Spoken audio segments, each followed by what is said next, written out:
Ha? Ya aku. Oh, okey. Buat apa aku kau ber? Aku telur. Memang betul aku Oh. ber. Aku telur. Dak aku telur. Ya. Oh.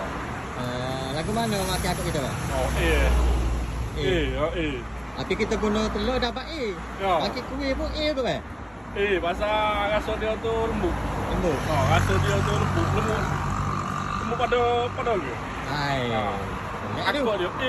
Ya. Oh. Okey, buat kena buat lembut kan. Itu aku kuih. Oh. Cara dia kena lembut mana? Aku dia kita terak sekali. Rasa kita terak bulu. Ya. Nak bulu. Ah. Lembut dia. Kebu dia. Dia kata aku gedi. Aku kedi. Gedi. Gedi. Gedi. Kedi boleh ber. Gedi. Ah. Bagi Okey, yang ni lampu ni, okey. yang nampak air ni, boleh singgah-singgah ya. Sahabat kita, sobat kita, saing kita, friend kita, semua kita. Tapi masjid apa dia? Tepi masjid ni lampu ni. Macam biasa. Yang mana nampak posting ni? Macam biasalah. Share. Okey. Eh, Ajar. baca. Oh.